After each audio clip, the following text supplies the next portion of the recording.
want to apologize on behalf of Studio Period for the people that were fooled into thinking that this was back to canon, because this episode, the first 10 minutes or so, was getting back to canon and seeing all the dreams and stuff like that in the Infinite Tsukuyomi that were canon to the manga and shit like that, and then it goes into the Itachi stuff. So again, yeah, my bad on behalf of them. Now quickly just talking about the canon stuff, I mean, it felt really good to be back, and then just it felt bad to have it yanked away so quickly. But from what we did get, we got to see some of the dreams, obviously pointing towards Hinata having once again, you know, her love for fucking Naruto, and her dream is them being together, and you know, something really cute. It was a cute dream. Out of all the dreams that were there, I mean, the Mizukage's was funny, like her getting married, and Choji's was just like, hey, I got all the food that I fucking want. It's like, that's your ideal life, that's your ideal dream, is just to keep fucking eating, really, Choji? And I mean, Kiba's was just kind of weird, like that whole dog Hokage shit. I'm like, yo, Kiba, can you like put the fucking dogs down? My favorite one though was Gaara's. Like, honestly, that kind of made me a little emotional there, seeing him, his ideal dream is having his entire family there, and you know, him with Kid Naruto. Like, that actually legit got me out of all of them. It was like, yo, even to this day, he still wishes that he could have his family back, and you know, the whole bond that he created with Naruto, he wished that instead of them being children that was suffering and ostracized and looked at as monsters, they could have just had a normal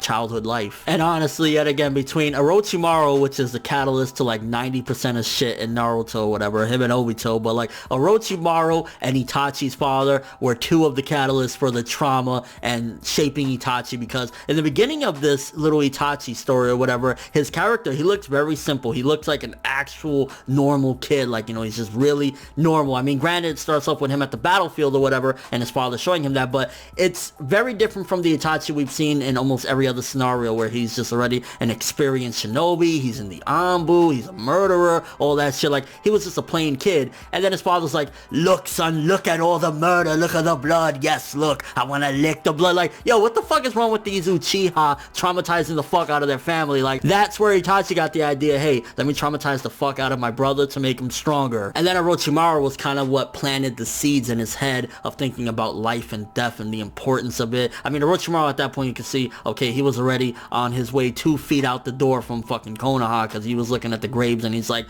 who cares about death? The only meaning of anything is if you're immortal, then life has meaning. Death has no meaning, life has no meaning. Well, he said that death has a meaning to it, but life really has no meaning unless you're immortal. So yeah, Orochimaru already at that point was on his fishy shit, and you know, it just kept on escalating from there. But you could see Orochimaru's character, but it's just like Orochimaru yet again being one of the fucking people that started a bunch of shit and kind of made Itachi's mind at such a young age be contemplating like life, death. I mean, for crying out fucking loud, the kid trying to kill himself, jumping off a fucking cliff and then trying to stop. Is like, it's some weird fucking mental shit. But I definitely noticed a lot of the Itachi stuff, it felt a little bit more deep and philosophical than the normal Naruto stuff, because it's kind of like him contemplating about life and death and the meaning of it, and does it have any value, and a lot of different things like that. And again, him fucking going to the suicide shit. Like, I mean, not that that's a mature situation, but like, it just really feels a little bit different than the average with Naruto. Like, it felt like it was more grounded to reality and some of the fucked up things that happen in the real world. And then we got to see the birth of Sasuke and stuff like that. Like, it was edging towards shit that we've seen a million times, and I really hope these novels skipped over it so the anime can skip over it, because I do not want to see the shit with the masked man again. Like, just focus on only Itachi's character and give us stuff again that we haven't seen, which I think next week we get to see his introduction to Shisui, so that's kind of cool. I just don't want to see any more of the, you know, the whole nine-tailed fox attacking and all that other shit. Like, I don't personally care anymore. Not that it's bad material, because I will always treasure it, but I don't want to see it again. And with all that being said, for the first episode, it was kind of just weird. Like, I